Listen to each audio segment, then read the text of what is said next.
May dalang tansang pinagsama-sama't ginawang tamburin. Ang mga parol ng bawat tahanay nagniningning. Ibang mukha ng saya, himig ng Pasko'y nadarama ko na. May tatalo pa ba sa Pasko ng Pinas? Ang kaligayahan natin walang kupas, hindi alintana kung walang pera. Basta tayo'y magkakasama, ibang-iba talaga ang Pasko sa Pinas.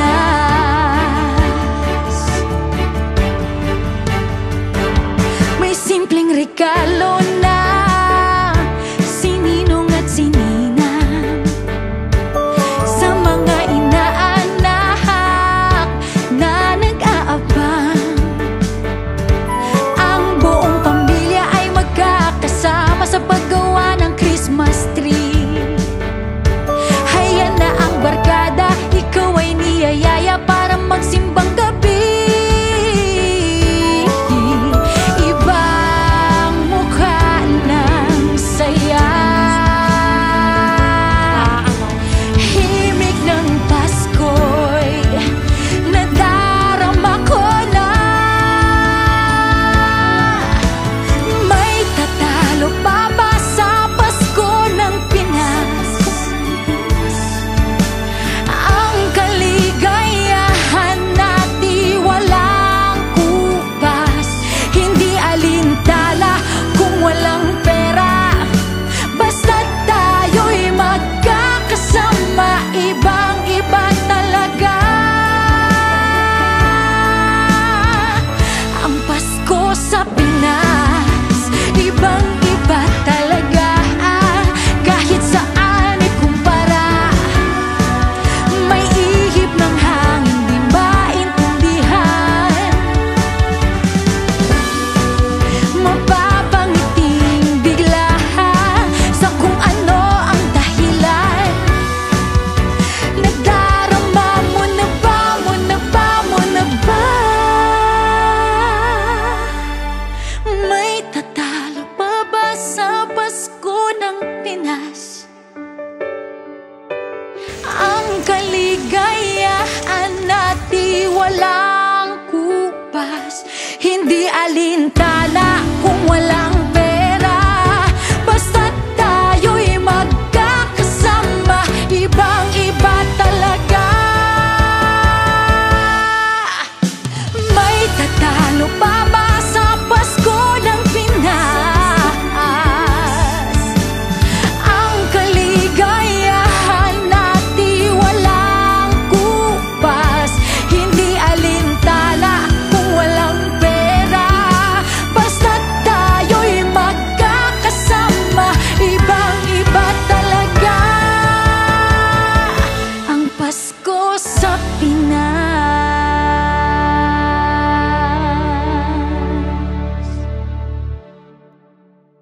So, ngayon, kasama naman natin si Kuya Nick na kani-kanila lamang ay tumutugtog dito. Kuya, ano pong experience nyo? Ano pong paghahanda nyo ngayon sa ginagawa nyo po kayo ng pag-music, ganun, pagkakanta? Sa akin po, gusto ko lang pong buhayin ulit yung basking community po dito sa Isabela or dito sa Ilagan City. Sana maraming maingganyo na mag-basking kasi parang wala pa po masyadong ganun dito ngayon sa Isabela. Okay po. So, Kuya, matagal na po kuya naggaganyan sa music industry? Sa music industry po medyo matagal na po ako. Nung 2017 pa lang po. Simula po ako sa wala hanggang sa nakapasok po ako ng Idol Philippines. So nakapasok ka, Kuya? Opo. Sa ngayon po, nasa ABS-CBN Star Pop, Star Music po ako ngayon. Kung Kuya, kung meron ka man pong page or something else, pwede nyo pong i-promote. Supportahan nyo lang po yung mga musicians dito po sa Isabela. Socials ko po pala is Nick Galano sa IG tsaka Facebook tsaka sa YouTube na rin po. So, guys, please do like and share.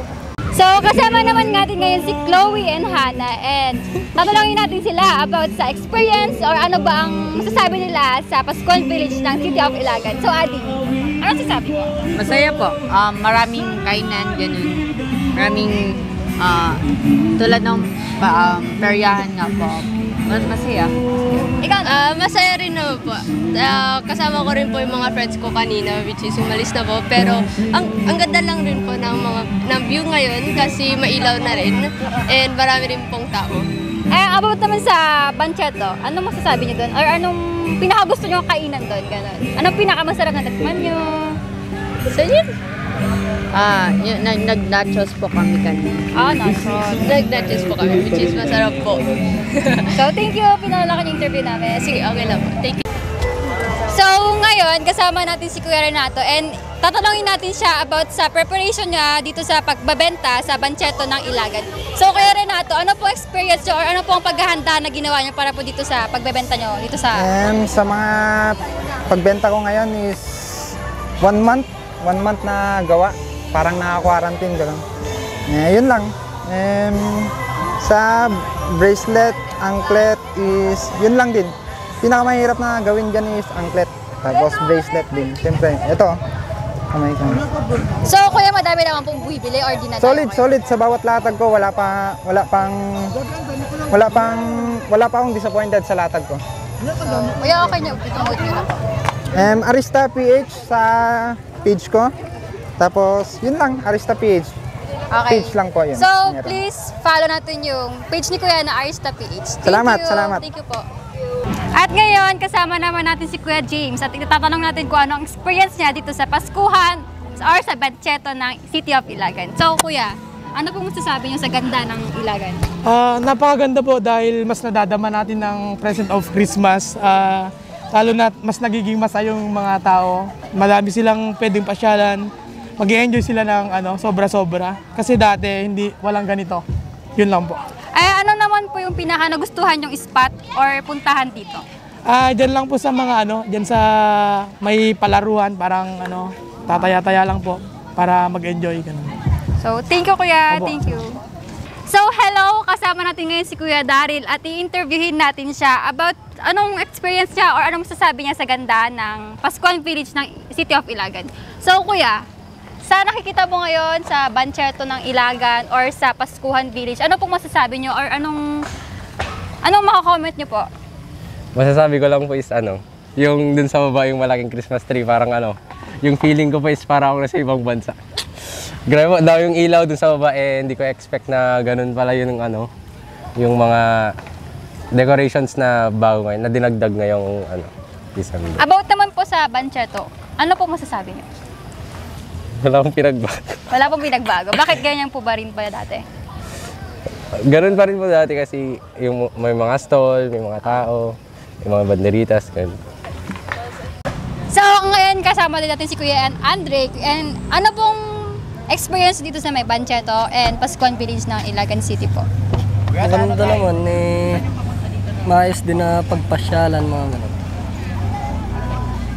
Sa Banchetto po, ano masasabi niyo? Wala naman akong masasabi kasi okay naman siya.